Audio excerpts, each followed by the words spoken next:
എത്ര വർഷം കഴിഞ്ഞാലും ഇനിയും മാറാൻ പോവാത്തൊരു സംഭവമാണ് ശോഭന വിളി. എപ്പോഴെങ്കിലും ഞാൻ എപ്പോഴാണ് അങ്ങനെ പറഞ്ഞത് ഓർത്ത് വിഷമിച്ചിട്ടുണ്ടോ? ഇല്ല. ഇത് വെച്ചാല് പണ്ടൊക്കെ ഇപ്പം ഞാൻ എൻ്റെ സുഹൃത്ത്, എൻ്റെ വീടിൻ്റെ തൊട്ടടുത്ത് തന്നെ എന്നെ പോലെ ഒരു ട്രാൻസ് വ്യക്തിയുണ്ട്. ഞങ്ങൾ രണ്ടുപേരും ഭയങ്കര സുഹൃത്തുക്കളായിരുന്നു, ആത്മാർത്ഥ സുഹൃത്തുക്കളായിരുന്നു. അപ്പം അവൾക്ക് രമ്യകൃഷ്ണനെ ഭയങ്കര ഇഷ്ടമായിരുന്നു, ശോഭനനെ എനിക്കിഷ്ടമായിരുന്നു. അപ്പം ഞങ്ങളന്ന് ബാർബർ ഷോപ്പിലൊക്കെ പോയിട്ട് ഈ മാഗസീൻസിൻ്റെ കവറൊക്കെ പറിച്ചു കൊണ്ടുവരും. അത് വെട്ടി പുസ്തകമായിട്ട് ഒട്ടിക്കുകയൊക്കെ ചെയ്യായിരുന്നു. അപ്പം അന്ന് ഇങ്ങനെ നോട്ട് ബുക്കിൽ ഒട്ടിക്കുന്നതിൽ എൻ്റെ ഫേവറേറ്റ് ഇവരായിരുന്നു, ശോഭന. ഇവരുടെ ഡാൻസ് ഒക്കെ കാണാൻ പല സ്ഥലത്തും പോകുമായിരുന്നു, തൃശ്ശൂരും വലുതായപ്പോൾ ഗുരുവായൂരൊക്കെ പോയി കാണുമായിരുന്നു. ഭയങ്കര ഇഷ്ടമായിരുന്നു, ഇപ്പോഴും ഇഷ്ടമൊക്കെ തന്നെയാണ്. അപ്പം അങ്ങനെ അവര് പുതിയ കാലഘട്ടത്തിൽ ഞാൻ ആ പ്രശ്നത്തെ ഉന്നയിച്ചത് കൊണ്ട് വന്നതല്ല ശരിക്കും. അതിനു മുമ്പേ എൻ്റെ ലൈഫിലുണ്ട് അവര്. ആ സിനിമയൊക്കെ എൻ്റെ ലൈഫിൽ നടന്നിട്ടുള്ള കാര്യങ്ങൾ, ഒത്തിരി കാര്യങ്ങൾ. മണിച്ചിത്താഴ് സിനിമയൊക്കെ എനിക്ക് ഭയങ്കര ഇഷ്ടമാണല്ലോ, ഒത്തിരി തവണ കണ്ടിട്ടുള്ള സിനിമകളാണ്.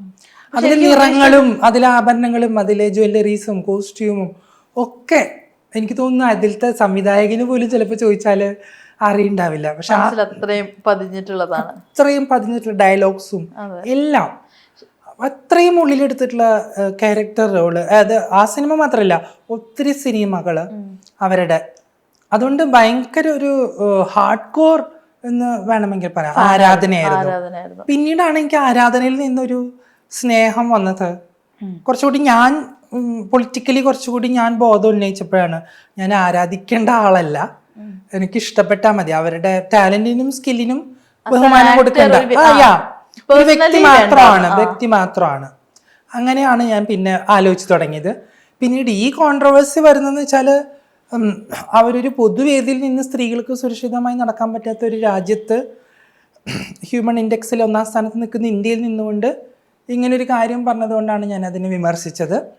ഈ പറഞ്ഞ പോലെ ആളുകൾ ശരിക്കും ശോഭനയുടെ കട്ടുണ്ട് അങ്ങനെ പറയാറുണ്ടായിരുന്നോ? ആളുകളല്ല, ഇപ്പൊ എൻ്റെ ചുറ്റുവട്ടത്തുള്ള സുഹൃത്തുക്കളൊക്കെ പറയായിരുന്നു ഇങ്ങനെയൊക്കെ. പണ്ടേ എൻ്റെ സ്കൂളിൽ നാഗവല്ലി എന്നൊക്കെ വിളിക്കുകയായിരുന്നു, മേ ബി ചില മാനറിസങ്ങളൊക്കെ അങ്ങനെയൊക്കെ. അപ്പോൾ പിന്നെ കുറച്ചും കൂടി മെച്ചപ്പെട്ട് വലുതായി. അപ്പോൾ എൻ്റെ ഡ്രസ്സിങ്ങിലോ സ്റ്റൈലിങ്ങിലൊക്കെ ചിലരിങ്ങനെയൊക്കെ പറയും, ഇങ്ങനെയൊക്കെ ചിലർ പറയും. പക്ഷെ ഇതെല്ലാം അങ്ങനെ ഒരു അറ്റയറുണ്ട്, ഹൈറ്റും ഇതൊക്കെ അങ്ങനെ പറയാറുണ്ട്. അല്ലാണ്ട് ഈ ആളുകൾ പറഞ്ഞ പോലെ മമ്മി ഒരിക്കലും ഞാൻ എന്താ പറയാ ഡിക്റ്റോ ഫോട്ടോ കോപ്പി